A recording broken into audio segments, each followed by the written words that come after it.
আল্লাহ বলে, যদি আমার নেয়ামতের প্রশংসা করো আমি নেয়ামত বাড়িয়ে দেব, আর যদি নাশুকরি করো আমি এমন আযাব দেব, জেনে রেখো ইন্না বাতশা রাব্বিকা লাশাদীদ, নিশ্চয়ই তোমার রবের পাকড়াও, তোমার রবের অ্যাটাক, পানিশমেন্ট বড় ডেঞ্জারাস। কারণ আমি আল্লাহ সব সময় ধরি না, ধরলে ছাড়ি না, ধরে ধরে ধরে না, ধরলে আল্লাহ ছাড় দেয় কিন্তু ছেড়ে দেয় না, ঠিক কিনা? আমরা পুলিশকে যতটুকু ভয় পাই আল্লাহরে তার অর্ধেকও ভয় পাই না, তাই না? পুলিশ দেখলে অনেক ভয় পাই, র্যাব দেখলে অনেক ভয় পাই, বন্দুকের নল যদি মাথায় কেউ ধরে অনেক ভয় পায়, এর অর্ধেক আল্লাহরে ভয় পাই না, কারণ দেখি না যে। তো এই সব কিছুর চাইতে বেশি ভয় পাইতে হবে কাকে? আর সব সময় প্রশংসা করতে হবে কার? আল্লাহ এত নিয়ামত আমাদেরকে দিয়েছেন, এই নিয়ামতগুলো গুণে শেষ করা যাবে না। বিষ্ণু বলেছেন সব সময় তোমার জিহ্বাটাকে আল্লাহর জিকির আর প্রশংসা দিয়ে ভিজিয়ে রাখো। তো মান লাজিমাল ইস্তিগফার, যে ইস্তিগফারের সাথে আঠার মতো লেগে থাকে, সে 5টা জিনিস পায় জীবনে। চিল্লায় বলেন না কয়টা? 1 নাম্বার, জাআলাল্লাহু লাহু মিন কুল্লি দীকিন মাখরাজা, সব বিপদ থেকে তার উদ্ধার করে কে? আমাদের জীবনে বিপদ আপদ আছে না নাই? কম না বেশি? কত বিপদ, কত ধরনের বিপদ। যে কোনো সময় দুর্ঘটনা হতে পারে, রোড অ্যাক্সিডেন্ট আছে না নাই? যে কোনো সময় গুম হয়ে যেতে পারেন, আপনারা খুঁজে পাবেন আপনার স্বজনরা। যে কোনো সময় ক্রস ফায়ারের মধ্যে পড়তে পারেন, ঠিক কিনা? যে কোনো সময় বজ্রপাতে আপনি নিহত হতে পারেন, ভূমিকম্পের মাঝখানে পড়তে পারেন, দুজন কোবাকবি লাগছে, আপনি মাঝখানে, হইতে পারে না? জাআলাল্লাহু লাহু মিন কুল্লি দীকিন মাখরাজা, এরকম সব ধরনের বিপদ থেকে তারা রক্ষা করবে কে? যদি ইস্তিগফারের সাথে আঠার মতো লেগে থাকা যায়। এই হলো নাম্বার 1। নাম্বার 2, ওমিন কুল্লি হাম্মিন ফারাজা, যে সব সময় আঠার মতো ইস্তিগফারের সাথে লেগে থাকবে, আল্লাহ তাকে দুশ্চিন্তা থেকে মুক্তি দিবেন, তার কোনো টেনশন থাকবে না। সুবহানাল্লাহ পড়েন। আমাদের জীবনে টেনশন আছে না নাই? জীবন নিয়ে টেনশন, মরণ নিয়ে টেনশন, ক্যারিয়ার নিয়ে টেনশন, বাড়ি ভাড়ার টেনশন, বিদ্যুৎ বিলের দাম বেড়ে যাচ্ছে টেনশন, ঘরের মধ্যে শান্তি নাই টেনশন, দ্রব্যের দাম বাড়তেছে, বেতন কমতেছে টেনশন, ঠিক কিনা? এই টেনশন থেকে আপনাকে মুক্ত রাখবে কে? নাম্বার 3, ওয়ায়ারযুকহু মিন হাইসু লা ইয়াহতাসিব, এমন জায়গা থেকে আল্লাহ আপনাকে রিজিকের ব্যবস্থা করবে আপনি কল্পনাই করতে পারবেন না। রিজিক দেওয়ার মালিক কে? কেউ যেটা পারে না, পারে কে? এমন জায়গা থেকে তিনি রিজিক দিবেন আপনি কল্পনাই করতে পারেন না, আপনি হিসাবই করেন না যে এখান থেকে কিছু রিজিক আমি পাবো, কিন্তু আল্লাহ ব্যবস্থা করে দিয়েছে। সুবহানাল্লাহ পড়েন। 4 নাম্বার, যতক্ষণ ইস্তিগফারের সাথে আঠার মতো লেগে থাকবেন আল্লাহর কোনো শাস্তি আপনার উপর আসবে না। ওমা কানা আল্লাহু মুআযযিবাহুম ওয়া হুম ইস্তাগফিরুন, যতক্ষণ আপনি ইস্তিগফার করবেন আল্লাহর আযাব আপনারে পাকড়াও করবে না। 5 নাম্বার হচ্ছে আল্লাহ আপনাকে মুস্তাজাবুদ দাওয়া বানিয়ে দিবে। মুস্তাজাবুদ দাওয়া মানে এমন ব্যক্তি, যেই ব্যক্তি দোয়া করা মাত্রই দোয়া কবুল করে কে? সবসময় ইস্তিগফার পড়তে রাজি আছেন তো? আপনারা ইমাম আহমদ ইবনে হাম্বলের নাম শুনেছেন? এই হাদিস কালেকশনের জন্য ইমাম আহমদ ইবনে হাম্বল বছরের পর বছর, যুগের পর যুগ, শহর থেকে গ্রাম, গ্রাম থেকে শহর চষে বেরিয়েছেন। ওনার শেষ জীবনটা উনি হাদিস সংগ্রহের কাজে ব্যয় করেছেন। একবার এক সফরে তিনি রাত্রিবেলা বেরোলেন। ইস্তিগফার পড়লে যে কি করে মানুষ মুস্তাজাবুদ দাওয়া হয় শুনেন। রাত্রিবেলা সফরে তিনি বেরোলেন, হাদিস সংগ্রহের সফর। পথিমধ্যে এক মসজিদে মাগরিবের নামাজ পড়লেন, এশার নামাজ পড়লেন। প্রচন্ড শীত, তিনি ভাবলেন আজকের রাতটা মসজিদেই কাটায় দেই, ফজরের সালাত পড়ে তারপরে বেরো। ব্যাগ থেকে কাঁথা বের করে তিনি শুয়ে পড়লেন। কিন্তু মসজিদের দারোয়ান এসে বলে, মসজিদে তো থাকা যাবে না, আপনি বের হন। ইমাম আহমদ ইবনে হাম্বল বললেন, আমি বৃদ্ধ মানুষ, প্রচন্ড শীত, কই যাব? আমি ফজরেরও মুসল্লি, ফজর নামাজ এই মসজিদে পড়বো, আমারে বাজান তুমি থাকতে দাও। দারোয়ান বলেন, নো, থাকা যাবে না, মসজিদে থাকা যাবে না, বের হন, না হলে গাঠটি সহ বের করে দেব। চিনে নাই এটা যে ইমাম আহমদ ইবনে হাম্বল, সে বুঝতে পারে নাই। তো দারোয়ানের সাথে সুবিধা করতে না পেরে ইমাম আহমদ ইবনে হাম্বল ব্যাগ নিয়ে বেরোয় গেলেন। প্রচন্ড শীত, কাঁপছেন। হঠাৎ দেখে সামনে এক বাজার, ওই বাজারে এক খাব্বাজ বসে আছে। খাব্বাজ মানে রুটি বিক্রেতা, খাব্বাজ মানে যুবক, একজন রুটি বিক্রেতা, রুটি বিক্রি করে। যে যুবককে সালাম দিলেন, আসসালামু আলাইকুম। যুবক পড়লো, আলাইকুম আসসালাম। ইমাম আহমদ ইবনে হাম্বল বলল, যুবক, আমি মুসাফির মানুষ, থাকার জায়গা নাই, প্রচন্ড শীত। এই যে তুমি চুলার মধ্যে উনুনে রুটি বানাচ্ছ, আমি যদি তোমার চুলার পাশে বসে রাতটা কাটাই, তোমার কোনো সমস্যা হবে? যুবক বলেন, নো, কোনো সমস্যা নাই। আহলান ওয়া সাহলান ওয়া মারহাবান বিক, খোশ আমদেদ, সুস্বাগতম, আসেন। আপনি আমার চুলার পাশে বসে আগুন পোয়ালে আমার সমস্যা কি? আসেন আসেন, বসেন, আপনি মুরব্বী মানুষ। ইমাম আহমদ ইবনে হাম্বল আল্লাহ শুকরিয়া করে চুলার পাশে বসে শীতের রাতে চুলা থেকে তাপ নিচ্ছেন, আগুন পোহাচ্ছেন। আর তিনি দেখতে লাগলেন যুবক আটা দিয়ে রুটি বানায় আর পড়ে আস্তাগফিরুল্লাহ, রুটির খামির বানায় আর পড়ে আস্তাগফিরুল্লাহ, গোল গোল করে খামির দিয়ে দলা বানিয়ে সাজিয়ে রাখে আর পড়ে আস্তাগফিরুল্লাহ, রুটি বেলুন দিয়ে বলে এটারে চুলার ভেতরে ঢুকায় আর কি পড়ে আস্তাগফিরুল্লাহ। ক্রেতা আসলে ক্রেতাকে রুটি দেয় আর পড়ে, ক্রেতার হাত থেকে টাকা নিয়ে ক্যাশ বক্সে রাখে আর কি পড়ে। ইমাম আহমদ ইবনে হাম্বল তো অবাক, ঘটনা কি? আসার পর থেকে এই যুবকটার দেখতেছি খালি পড়ে আস্তাগফিরুল্লাহ আস্তাগফিরুল্লাহ। তিনি কৌতূহল বশত বললেন, যুবক, মা লাকা ইয়া শাব দাইমান তাকরাউনা আস্তাগফিরুল্লাহ, হে যুবক, তোমার ঘটনাটা কি? আসার পর থেকেই তুমি শুধু দেখতেছি পড়তেছো আস্তাগফিরুল্লাহ আস্তাগফিরুল্লাহ, কারণটা কি?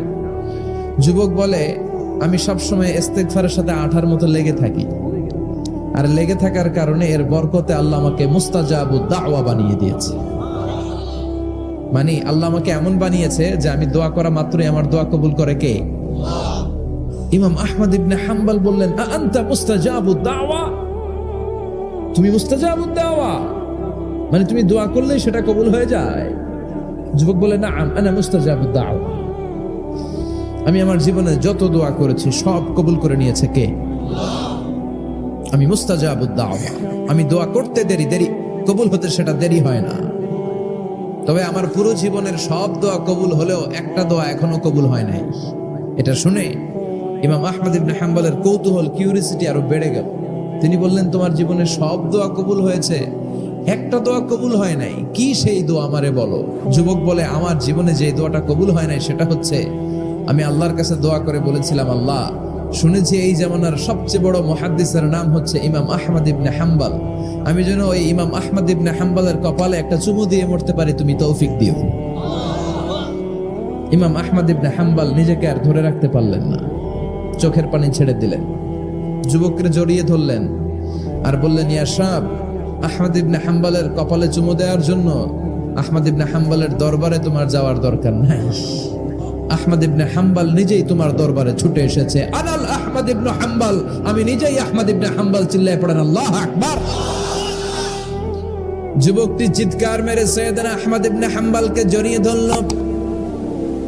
আহমদ ইবনে হাম্বলের হাতে হাত রেখে মুসাফা করলো, আহমদ ইবনে হাম্বলের কপালে একটা চুমু এঁকে দিল আর বলল, ইয়া আহমদ ইবনে হাম্বল, এই ইস্তেগফারের কারণে আমার জীবনের সব দোয়াই কবুল হয়ে গিয়েছে। আপনি সব সময় যদি ইস্তেগফারের সাথে লেগে থাকেন, আপনারে মুস্তাজাবুদ দাওয়া বানাবে কে? এজন্য অবসরে যখন কোনো কাজ থাকে না, বেশি বেশি ইস্তেগফার পড়া যাবে না?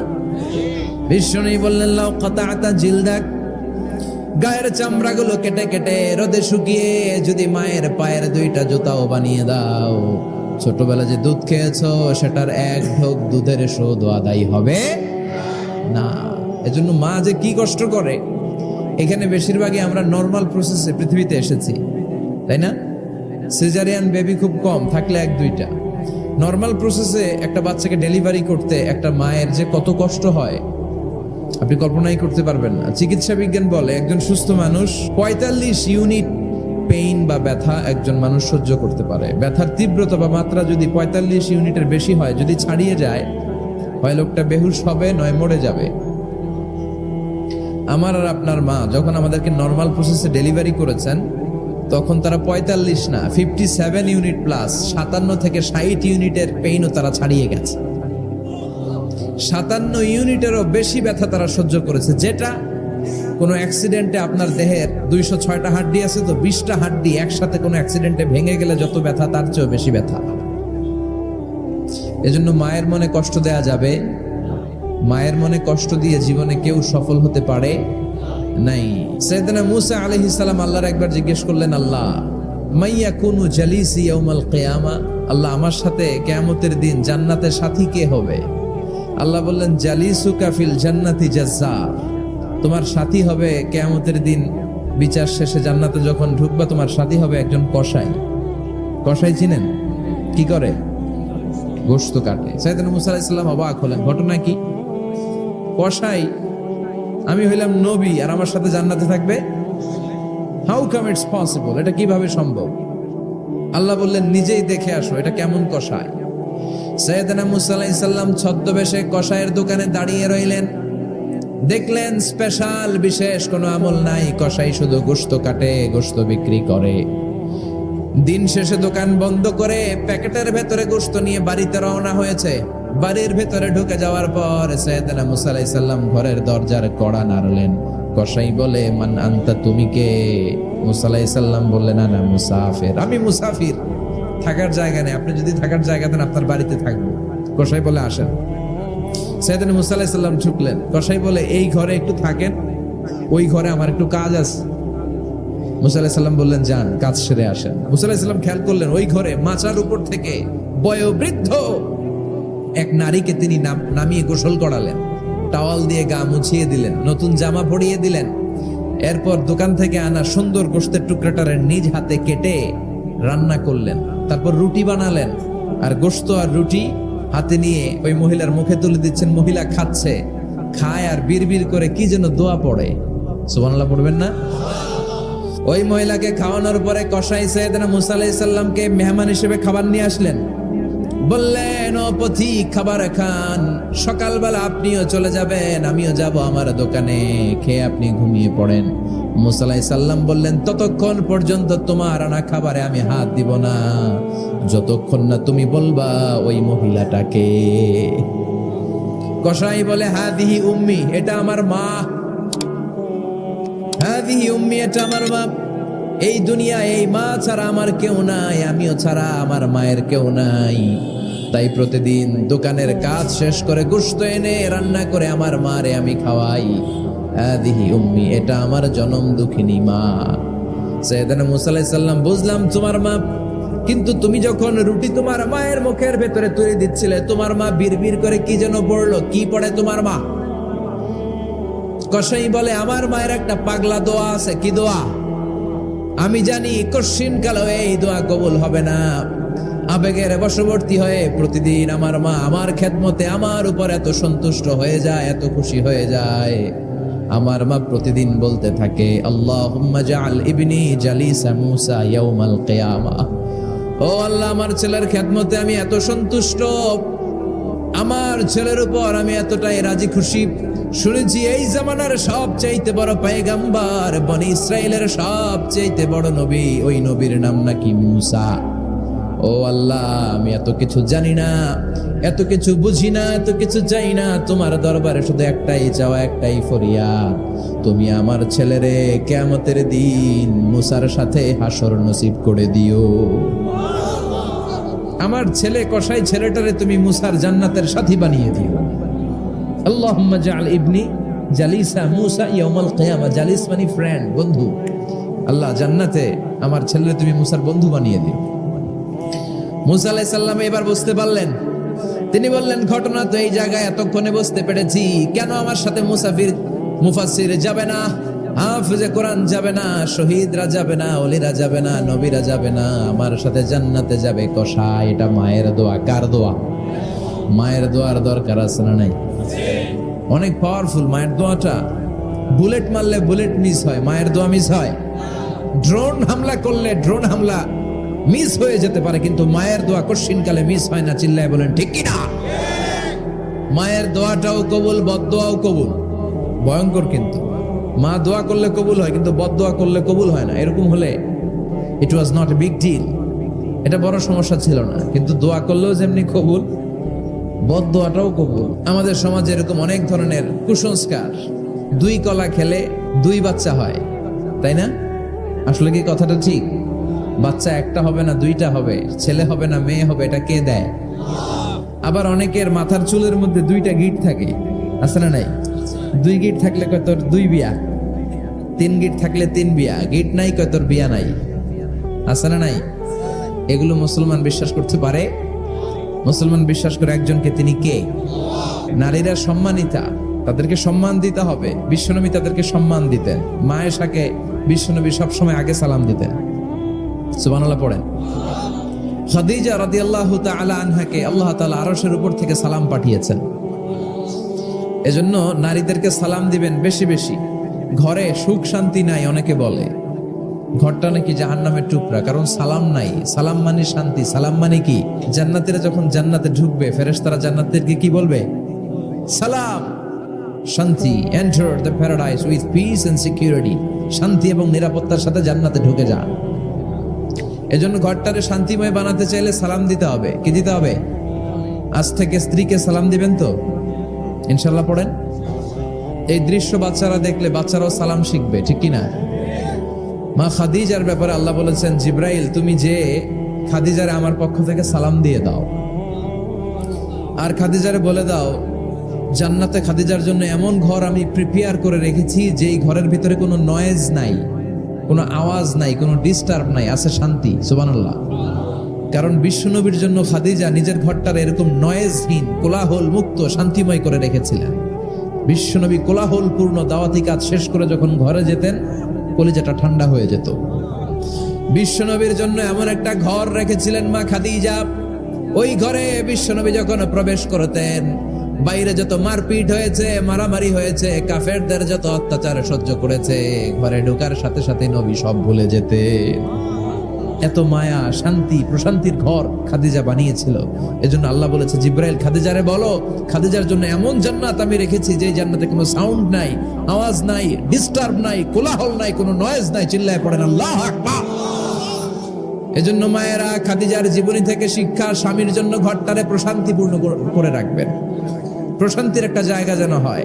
কানের কাছে এসে বেশি বেশি ঘ্যান ঘ্যান করেন না। ঘরে ঢুকলেই চাল নাই, ডাল নাই, এটা লাগবে, ওইটা লাগবে, ছেলের ওইটা লাগবে, আস্তে আস্তে। অনেক স্বামী হার্ট অ্যাটাক করে স্ত্রীর কারণে। স্বামীরাও সালাম দিবেন, স্ত্রীরাও দিবেন। সালাম মানে শান্তি। তো ঘরটারে শান্তি দিয়ে ভরে দিবে কে? আর একে অপরের প্রতি শ্রদ্ধাবোধ রাখবেন। তো নারীদেরকে খুশি করার জন্য আল্লাহ সূরা দিলেন, সূরাতুন নিসা। প্রাণীদের নামে অনেক সূরা আছে। সূরাতুল বাকারা আছে না নাই? বাকারা মানে কি? গাভী। গাভীর দুধ খাবেন। বিষ্ণু বলেছেন গরুর গোশত খেয়েও কম, দুধ খেয়েও বেশি। আলাইকুম বি আলবানিল বাকার, তোমাদের উচিত গরুর দুধ খাওয়া। ফাইন্নাহা তুরাম্মু মিনাল আশজার, কেননা গরুর দুধ এটা হচ্ছে সবুজ ঘাস আর পাতার নির্যাস। ফি লাবানিহা শিফা, গরুর দুধে আছে শিফা। ও ফি লুহুমিহা দা, গরুর গোশতে আছে রোগ। গোশতে আছে কি? গরুর গোশত খাইলে রোগ বাড়ে না? অনেক ডাক্তার আছে, এরা সিরিয়াল নেয় না যারা গরুর গোশত খায় বেশি। বলে লাল মাংস যারা খাবে এরা যেন আমার সিরিয়াল না দেয়। আছে না নাই? বিশ্বনবীর খাবারের তালিকায় দুধ ছিল। বিষ্ণু বলতেন বেশি বেশি দুধ খেও। এবং বিষ্ণু বলেছেন মায়েরা যেন তাদের বাচ্চাদেরকে দুধ খাওয়ায়। মায়ের বুকে প্রথম যে দুধটা সেটাকে বলে শাল দুধ। এটা বাচ্চার জীবনের প্রথম প্রাকৃতিক টিকা। সুবহানাল্লাহ পড়েন। আমরা কত টাকা দিয়ে দামি দামি টিকা দেই, কিন্তু প্রথম টিকাটা আল্লাহ ফ্রি দিয়েছেন। সুবহানাল্লাহ পড়েন।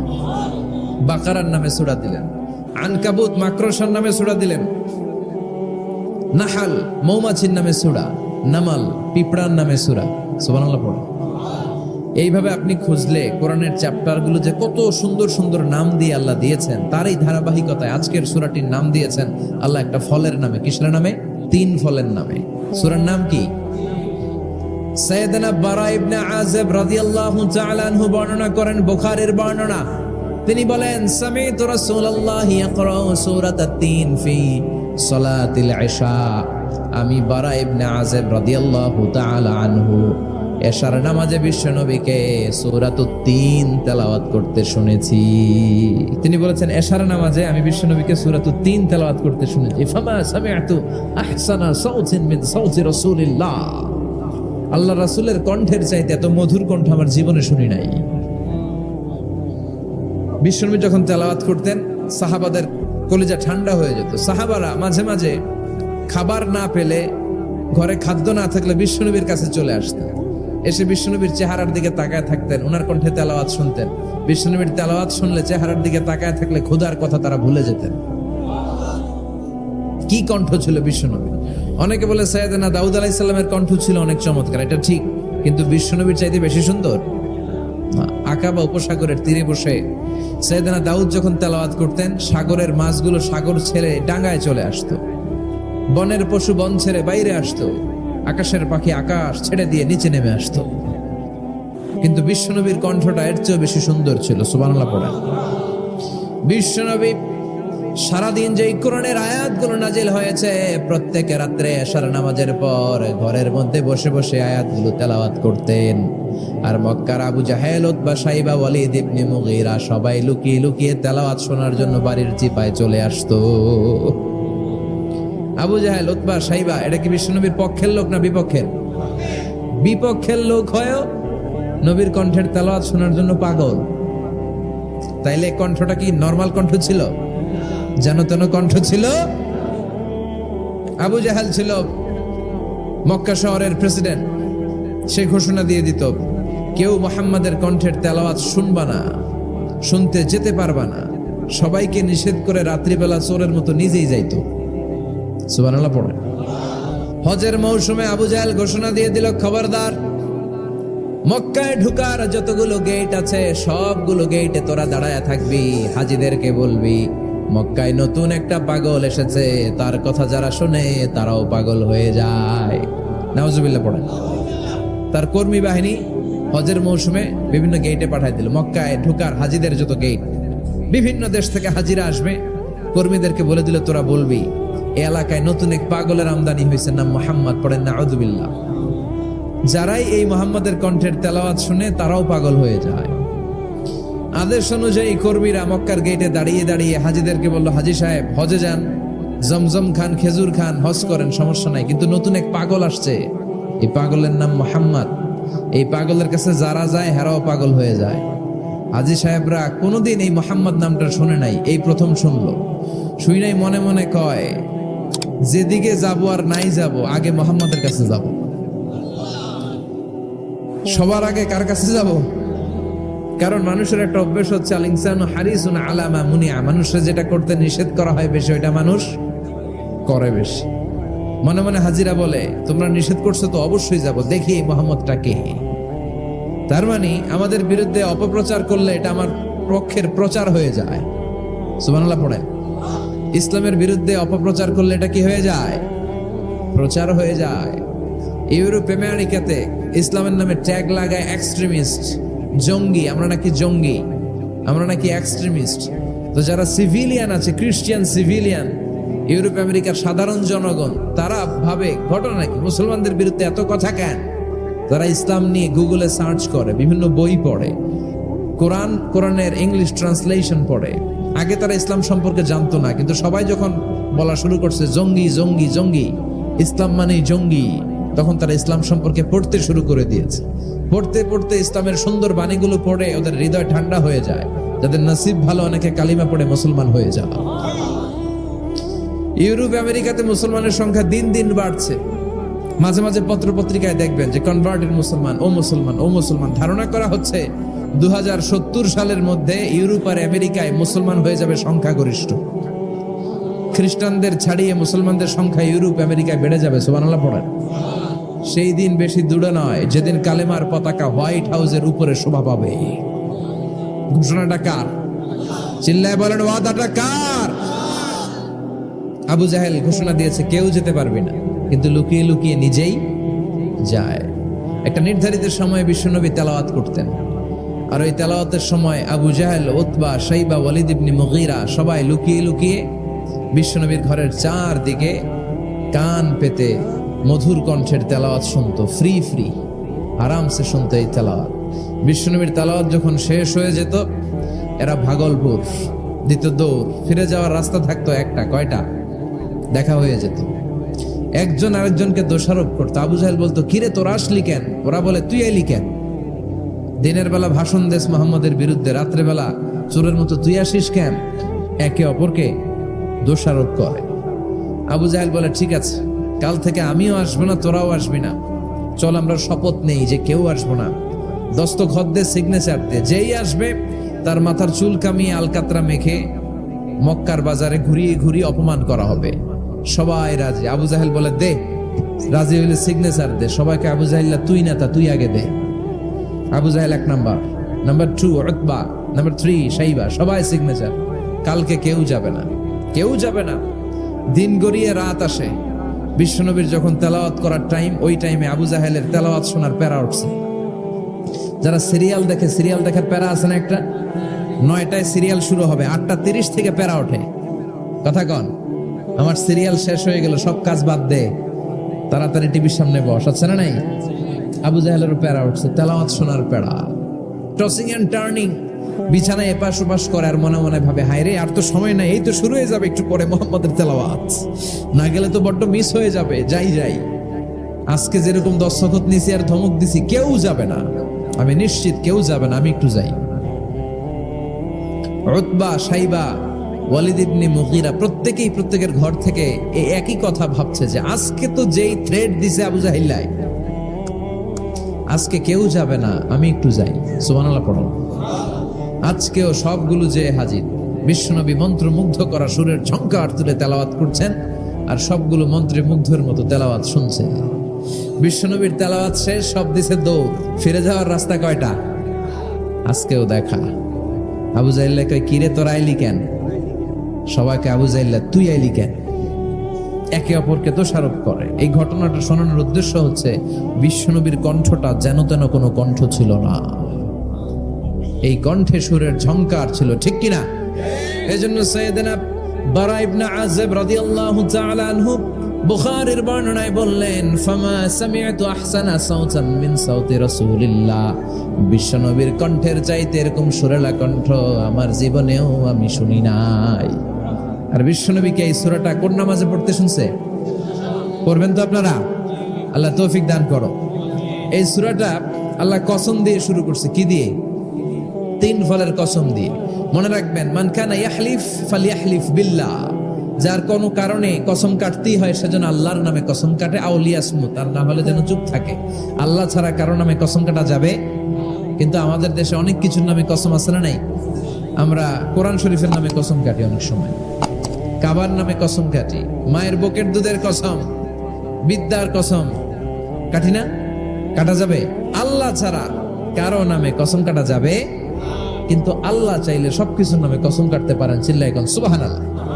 সে আল্লাহ বললেন, ওয়াত-তিনি ওয়াজ-যাইতুনি ওয়া তুরি সিনিনা ওয়া হাযাল বালাদিল আমিন। তিনের কসম।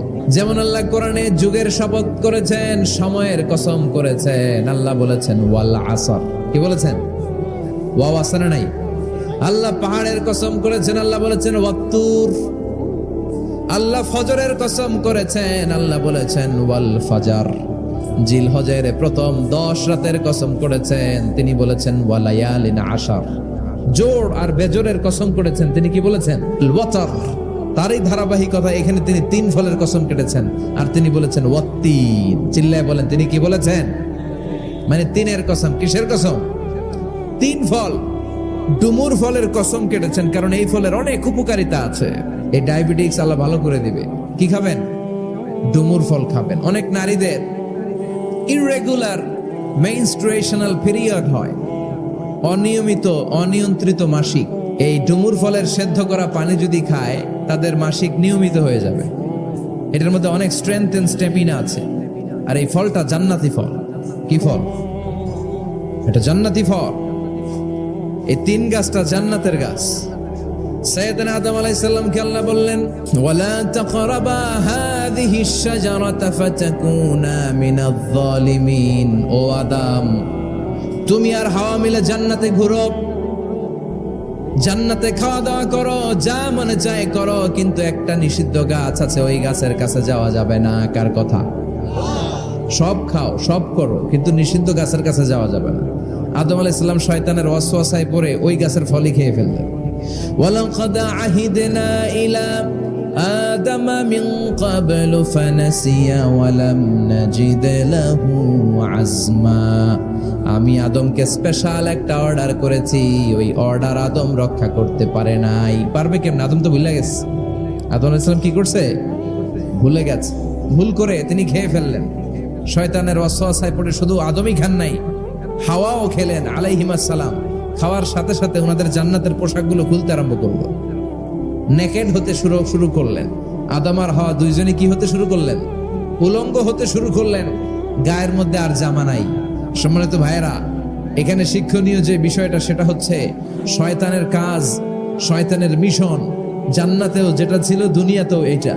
শয়তানের মিশন হচ্ছে আদম জাত, বনি আদমের দেহ থেকে কেমন করে কাপড় খোলা যায়, নারীদেরকে কেমন করে উলঙ্গ করা যায়। জান্নাতে যেমনি আদম আর হাওয়া আলাইহিস সালামের কাপড় শয়তান খুলেছে, দুনিয়াতেও শয়তান আমাদেরকে অশ্লীল বানাতে চায়। চিল্লায় বলেন ঠিক কিনা? এজন্য আমার মায়েরা, আমার বোনেরা, যাদের কানে আমার মাইকের আওয়াজ যায়, খবরদার, শয়তানের এই ওয়াসওয়াসায় ফাঁদে পা দেয়া যাবে না। শয়তান চেয়েছে জান্নাতে কেমন করে মা হাওয়ার কাপড় খুলে ফেলা যায়, দুনিয়াতেও শয়তান চায় কেমন করে আপনাদেরকে নেকেড বানানো যায়। ঠিক কিনা? বাংলাদেশে নারীদের কাপড় এখন দেহের মধ্যে বাড়ছে নাকি কমছে? পোশাক আশাক নারীদের খাটো হতে শুরু করেছে, এটা শয়তানের মিশন। এজন্য মায়েরা বোনেরা খবরদার, পোশাককে ছোট করবেন না, খাটো করবেন না, হেজাব পরবেন। এই হেজাবকে ফরজ করেছে কে? এই হেজাব আপনার অধিকার, আপনার অধিকার আপনি বুঝে নেন। হেজাব আপনার অহংকার, এই হেজাব হচ্ছে আপনার আভিজাত্যের প্রতীক। চিল্লায় বলেন ঠিক কিনা? নারী অধিকারের যারা কথা বলে, নারী আন্দোলনের কথা যারা বলে, তাদের কথায় কান দিবেন না। এরা বক্তব্যের মঞ্চে উঠে নারীর অধিকারের কথা বলে, কিন্তু তাদের ঘরেই নারীরা বেশি নির্যাতিতা, তাদের ঘরের কাজের মেয়েগুলাই বেশি নির্যাতিতা। চিল্লায় এখন ঠিক কিনা? তারাই লোহা গরম করে কাজের মেয়েগুলোর পিঠে ছ্যাঁক দেয়, তারাই সুযোগ পেলে ধর্ষণে সেঞ্চুরি করতে দ্বিধাবোধ করে না। চিল্লায় এখন ঠিক কিনা? শয়তানের মিশন জান্নাতে ছিল যেটা, দুনিয়াতেও এটা। পোশাক কি করে আলাদা করা যায়? এই জন্য হেজাব যেন আমরা ভুলে না যাই।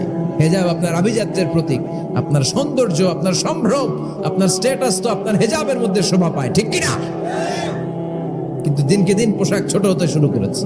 হেজাবে একটা নারীকে যত সুন্দর, রূপবতী, গুণবতী, সুস্নিগ্ধা লাগে, অন্য কোনো পোশাকে লাগে? আল্লাহ আমাদেরকে বোঝার তৌফিক দান করুন। সাইয়েদনা আদম আলাইহিস সালাম, হাওয়া আলাইহিস সালাম জান্নাতের ভেতরে যখন উলঙ্গ হয়ে গেল, লজ্জাস্থান ঢাকার জন্য জান্নাতের বিভিন্ন গাছের দিকে দৌড়ায়, দৌড়িয়ে দৌড়িয়ে যেই গাছের পাতা দিয়ে তারা সেদিন লজ্জাস্থান ঢেকেছিল, ওই গাছের নাম ছিল তিন গাছ। কি গাছ? ওই তিনের কসম কোরআনে কেটেছে কে? সেজন্য আল্লাহ বললেন ওয়াত্তিনি ওয়াজ্জাইতুনি ওয়া তুরি সিনিনা ওয়া হাযাল বালাদিন আমিন। সুবহানাল্লাহ পড়েন। তিনের কসম, জাইতুনের কসম। জাইতুন মানে জলপাই। এই জাইতুন গাছগুলো আরব দেশে হিল ট্রাক্স, পাহাড়ি এরিয়াতে হয়, 100 বছর বেঁচে থাকে। বিষ্ণু বলেছেন কুলু জাইতা ওয়াদাহিনু ফাইন্নাহা মিন শাজারাতিন মুবারাকা। বিষ্ণু বললেন জাইতুনের তেল খাও, জাইতুনের তেল গায়ের মধ্যে দাও, জাইতুনের তেল মালিশ করো, জাইতুনের ভেতরে বরকত ঢুকায় দিয়েছে কে? জাইতুনের তেল দাড়িতে চুলে মালিশ করলে দাড়ি চুল সহজে পাকে না। বিশ্বনবী সব সময় দাড়িতে চুলে জাইতুন মাখতেন। আমি নিজেও মাখি প্রতিদিন, আপনারাও মাখবেন। বাজারে পাওয়া যায়, যে বলবেন অলিভ অয়েল, কি বলবেন? অলিভ অয়েল বললে আপনাকে দিবে। স্পেনের, মেড ইন স্পেন, এদের অলিভ অয়েল ভালো। ফিলিস্তিনের যে অরিজিনাল অলিভ অয়েল, এটা ভালো, এটা খাওয়া যায়।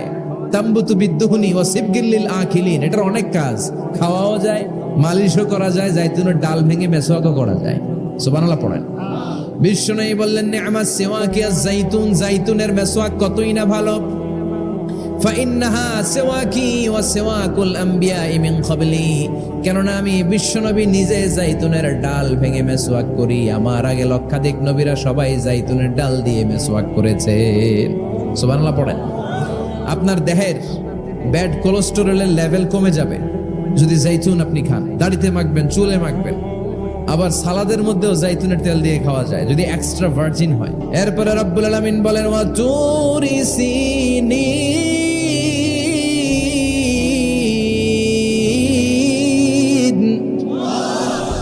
আমি তিন আর জাইতুনের কসম যেমনি কোরআনের মধ্যে করলাম, সাথে সাথে তুর পাহাড়ের কসম কাটলাম। সুবহানাল্লাহ পড়েন।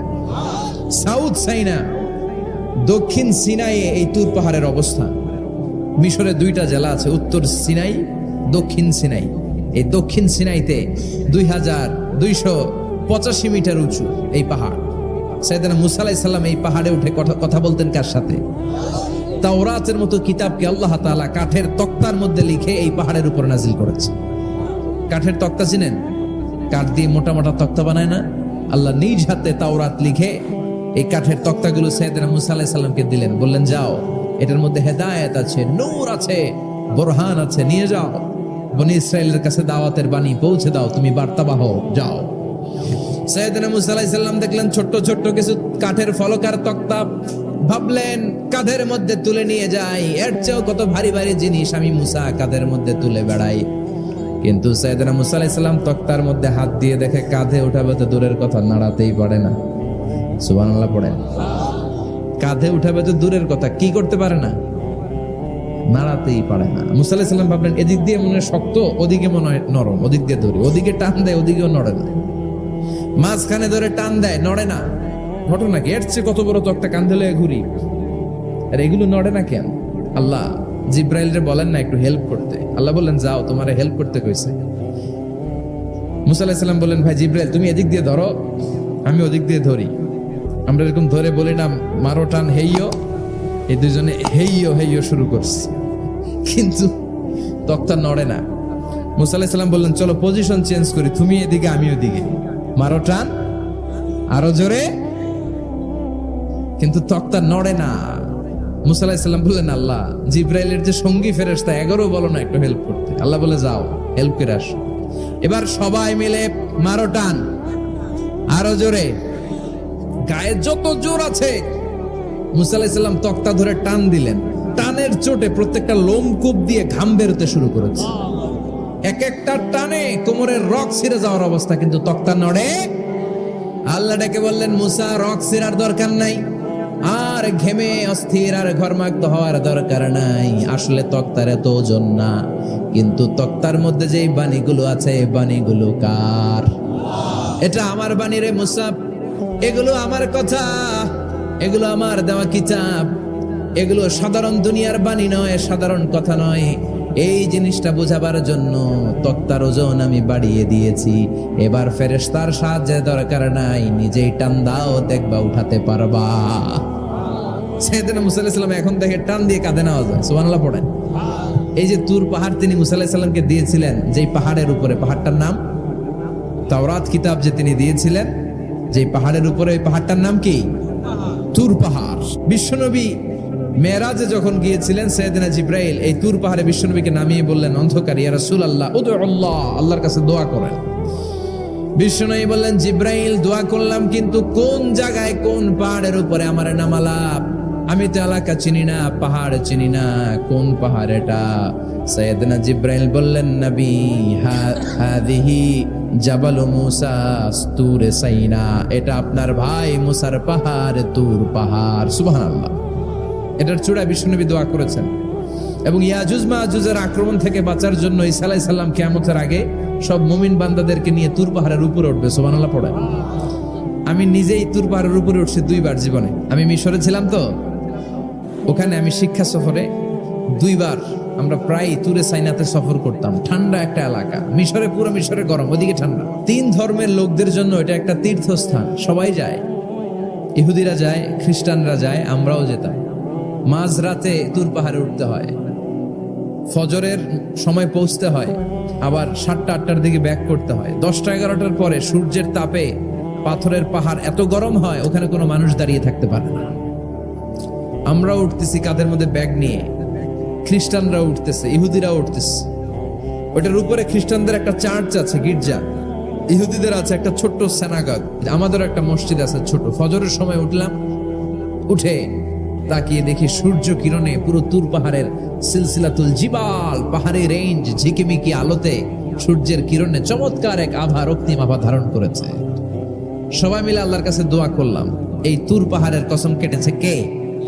রব্বুল আলামিন বলেন ওয়াত-তিনি ওয়াজ-যাইতুনি ওয়া তুরি সিনিনা ওয়া হাযাল বালাদিল আমিন। তিনের কসম, জাইতুনের কসম, তুর পাহাড়ের কসম, আর এই নিরাপদ শহরের কসম। এই নিরাপদ শহর দ্বারা উদ্দেশ্য হচ্ছে মাক্কাতুল মুকাররমা। নিরাপদ শহর দ্বারা কোন শহর উদ্দেশ্য? মক্কা। যে মক্কার আগের নাম ছিল বাক্কা। মক্কার আগের নাম সবাই বলেন বাক্কা। মক্কার নামে আল্লাহ কোরআন একটা সূরা দিয়েছে, সূরার নাম সূরাতুল বালাদ। লা উকসিমু বিহাযাল বালাদ ওয়া আনতা হিল্লুম বিহাযাল বালাদ। সুবহানাল্লাহ পড়েন। আবার এই শহরের নাম দিলেন আল্লাহ উম্মুল কুরা, জনপদ সমূহের মা। এই শহরের মধ্যে যারা এই প্রবেশ করবে নিরাপত্তা দিবে কে? আবার এই শহরের মাঝখানে আল্লাহ এমন একটা ঘর তৈরি করেছে, গোটা বিশ্বের সব মুসলমান ওই ঘরের দিকে মাথা নুইয়ে সিজদায় লুটিয়ে পড়ে। সুবহানাল্লাহ পড়েন। ইন্না আউওয়ালা বাইতি উদিআ লিন-নাস লাল্লাযী বিবাক্কাতা মুবারাক। এই কাবা ঘরকে কেন্দ্র করে প্রতিদিন 120টা রহমত নাজিল হয়। চিল্লায় বলেন তো কয়টা? 60 লিত তাইফিন, 60টা রহমত যারা তাওয়াফ করে তাদের জন্য। 40 লিল মুসাল্লিন, 40টা রহমত যারা নামাজ পড়ে তাদের জন্য। 60 আর 40 কত? বাকি আছে কয়টা? ওয়াল 20 লিন-নাযিরিনা ইলাল কাবা, বাকি 20টা রহমত যারা তাওয়াফও করে না, নামাজও পড়ে না, শুধু কাবার দিকে তাকিয়ে থাকে। সুবহানাল্লাহ পড়েন। আবার কাবার 4টা কর্নার আছে, একটা কর্নারের ভেতরে একটা পাথর আছে, এটাকে বলে ব্ল্যাক স্টোন কর্নার, হাজরে আসওয়াদের পাথর। এই পাথরে যেই চুমো দেয়, পাথর ওই চুমোদানকারীর জীবনের সব গুনাহ টেনে শুষে সব নিয়ে যায়। কিয়ামতের দিন আল্লাহ হাজরে আসওয়াদের 2টা ঠোঁট দিবেন, 2টা চোখ দিবেন, আর দাঁড় করিয়ে দিবেন। আল্লাহর সামনে দাঁড়িয়ে দাঁড়িয়ে হাজরে আসওয়াদ সুপারিশ করবে। আল্লাহর কাছে বলবে, আল্লাহ এই লোকটা আমারে চুমু দিয়েছে, তার জন্য জাহান্নামের আগুন হারাম করে দাও। এই হাজরে আসওয়াদ পাথরের জন্য আমরা চুমু দিতে পারি, আল্লাহ তৌফিক দাও। জোরে বলেন আমিন।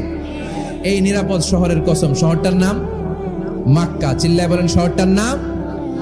এটার মাঝখানে একটা ঘর আছে, আল কাবা আল মুশাররাফা। লক্ষ লক্ষ মানুষ এই কাবা কেন্দ্রিক প্রতিদিন ছুটতে থাকে। আল্লাহ বলেছেন এটা মাসাবাতাল লিন-নাস, মানুষের মিলন কেন্দ্র। লক্ষ লক্ষ মানুষ এই কাবাকে ঘিরে নামাজ পড়ে। প্রতিটা জুমার দিন 10 লাখেরও মোর দেন 1 মিলিয়ন মুসল্লি কাবার চারদিকে জুমার সালাত আদায় করে। সুবহানাল্লাহ পড়েন।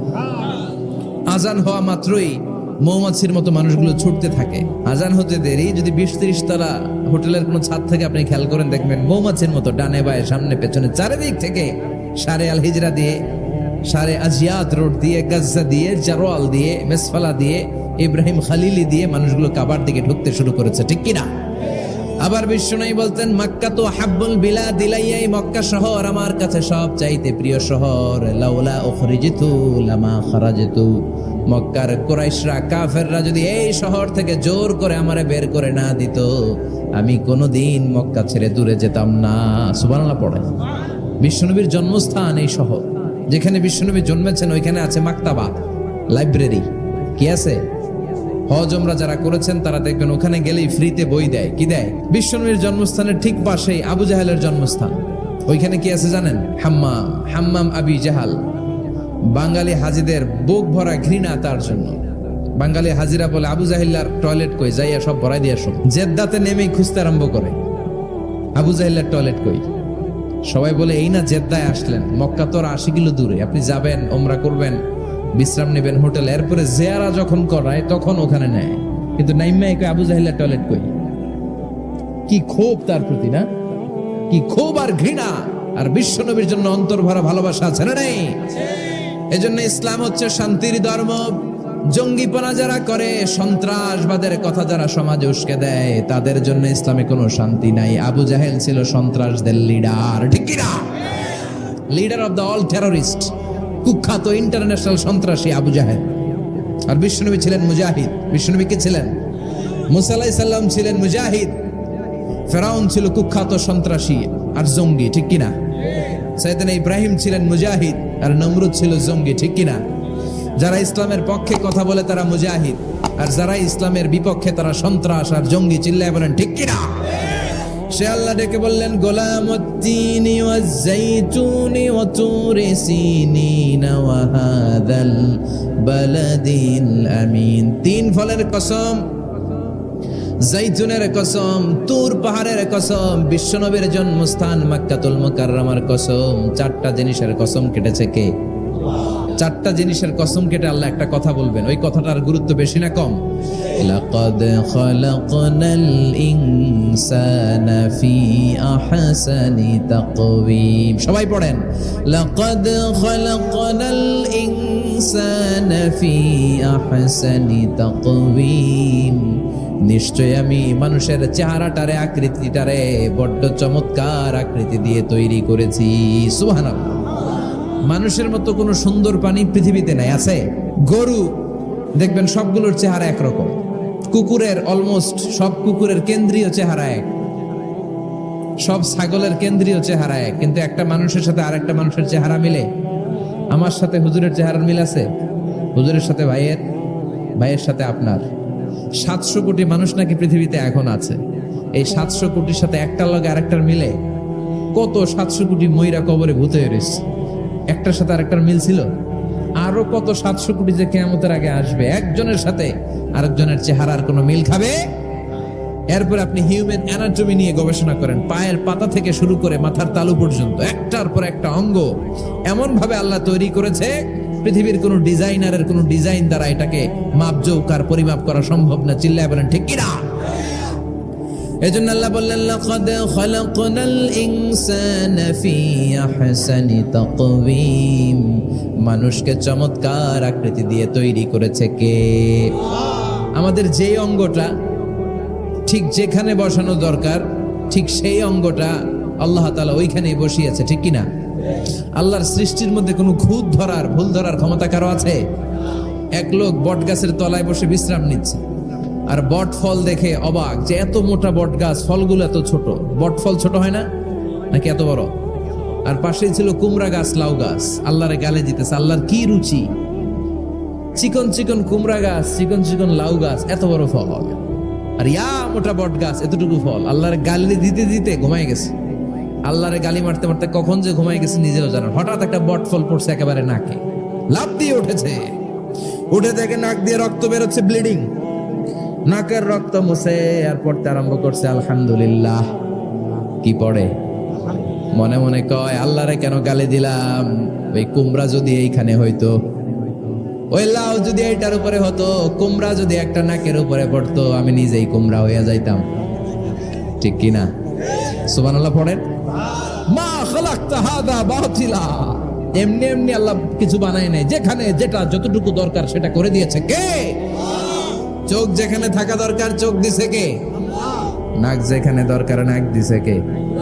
চোখ কান এদিকে না হইয়া যদি অন্যদিকে হইতো সুবিধা হইতো? যেখানে যেটা যেভাবে দরকার দিয়ে দিয়েছে কে? আবার এখানে এয়ার ক্যানেল দিলেন। অনেকে কয় এগুলা দিছে কেন? এই ক্যানেল কিন্তু দরকার। ক্যানেল না থাকলে আপনার কথা ঢুকবে না, আপনি বুঝবেন না। অনেকের এই কানের ডিফেক্ট আছে, ডিফর্ম বেবি, এই রোগ নিয়ে জন্মাইছে, কানে মেশিন লাগানো লাগে, এই ক্যানেলের সমস্যা। এটা কেটে দিলে আপনি কান কাটা রমজান, কান কেটে দিলে আপনি কান কাটা রমজান হয়ে যেতেন। এই ক্যানেল দিয়ে ঘুরে ঘুরে সাউন্ড ওয়েভ গুলো যায়, ফলে আমরা শুনতে পাই। এই ক্যানেল না থাকলে শুনতে পেতাম না। তার মানে মা খালাকতা হাদা বাতিলা, এমনি এমনি কিছু দেয় নাই। 206টা হাড্ডি দিয়ে আমাদের মানুষের দেহ, ছোট্ট হাড্ডিটা আল্লাহ দিয়ে দিছে এখানে। এটার ভিতরে একটা ড্রাম আছে, এটার বলে এয়ার ড্রাম। সাউন্ড ওয়েভ, শব্দ তরঙ্গ এয়ার ড্রামে নক করে, এরপরে outer air, middle air, inner air হয়ে ইলেকট্রিক্যাল সিগন্যালের মাধ্যমে যাই দেখে যায়, ব্রেনের সাথে কানেক্ট হতে হলে ইলেকট্রিক্যাল সিগন্যাল দিয়ে কানেক্ট হতে হয়। এই সাউন্ড ওয়েভ, শব্দ তরঙ্গগুলো ইলেকট্রিক্যাল সিগন্যাল দিয়ে ট্রান্সমিট হয়ে ব্রেইনের হেয়ারিং নার্ভ, শুনবার যে স্নায়ু, ওইখানে নক করে। নক করা মাত্রই শব্দ তরঙ্গ আপনার শুনবার অনুভূতি জাগায়। এই সূক্ষ্মাতি সূক্ষ্ম কাজ কত ছোট্ট আর অল্প সময়ে করে দিচ্ছে কে? চোখ দিয়ে তাকানো মাত্রই দেখি কত রঙের রং দেখি। Human eyes can identify, can recognise more than 10 million colours. আমার কথা না, চক্ষু বিশেষজ্ঞদের কথা। মানুষের চক্ষু 10 মিলিয়নেরও বেশি রং, 1 মিলিয়নে 10 লাখ, 10 মিলিয়নে 1 কোটি, 1 কোটিরও বেশি ধরনের রং এই চোখ শনাক্ত করতে পারে। সাইজ মাত্র 2 মিলিমিটার। ছোট্ট এই চোখ দিয়ে এত কিছু দেখার সুযোগ দিয়েছে কে? এই জন্য রাব্বুল আলামিন বলেন, লাকাদ খালাকনাল ইনসানা ফি আহসানি তাকওয়িম। আমি মানুষকে সব চাইতে সুন্দর আকৃতিতে তৈরি করেছি। সুবহানাল্লাহ। আমরাই শুধু মাথা উঁচু করে দাঁড়াতে পারে, গরু এরকম মাথা উঁচু করে দাঁড়াতে পারে? গরুর মাথা নিচে, ছাগলের মাথা নিচে, সবার মাথা নিচে। মানুষই দুই পায়ে ভর করে শির দ্বারা মানে স্পাইনাল কর্ডের উপর টান টান হয়ে মাথাটা উঁচু করে এইভাবে দাঁড়ায়। পৃথিবীতে একটাই সৃষ্টি, এজন্য আল্লাহ এই সৃষ্টির নাম দিয়েছে আশরাফুল। যে মখলুকাতের কাছে নূরের ফেরেশতাও সেজদা দিতে বাধ্য হয়েছে, ঠিক কিনা? আশরাফুল মখলুকাত বানালেন। এত বৈচিত্র্য মানুষকে আল্লাহ দিয়েছেন, বিবেক দিয়েছেন, আবেগ দিয়েছেন, বাক শক্তি, কথা বলার ক্ষমতা। কোন প্রাণীর আছে? সুবহানাল্লাহ কইবেন না? বিবেক দিয়েছেন, আবেগ দিয়েছেন, বাক শক্তি দিয়েছেন, উপলব্ধি করবার মতো ক্ষমতা দিয়েছেন। আশরাফুল মখলুকাত বানিয়েছেন এই মানুষকে। এই মানুষের মধ্যে আল্লাহ অনেক ক্যাপাসিটি দিয়েছেন। আবার আল্লাহ বললেন, ওয়ামিন আয়াতিহি খালকুস সামাওয়াতি ওয়াল আরদি ওয়াখতিলাফু আলসিনাতিকুম ওয়া আলওয়ানিকুম ইন্না ফী যালিকা লাআয়াতিন লিল আলিমিন। আমার সৃষ্টির মধ্যে অসাধারণ সৃষ্টি, আকাশ এবং জমিন সৃষ্টি, গায়ের রঙের ভিন্নতা, ভাষার ভিন্নতা। সুবহানাল্লাহ। এজন্য রব্বুল আলামিন বললেন, লাকাদ খালাকনাল ইনসানা ফি আহসানি তাকওয়িম। আমি মানুষকে চমৎকার আকৃতিতে তৈরি করেছি। সুম্মা রাদাদনাহু আসফালা সাফিলিন। তারপর মানুষকে আমি আবার নিম্নমুখী করেছি।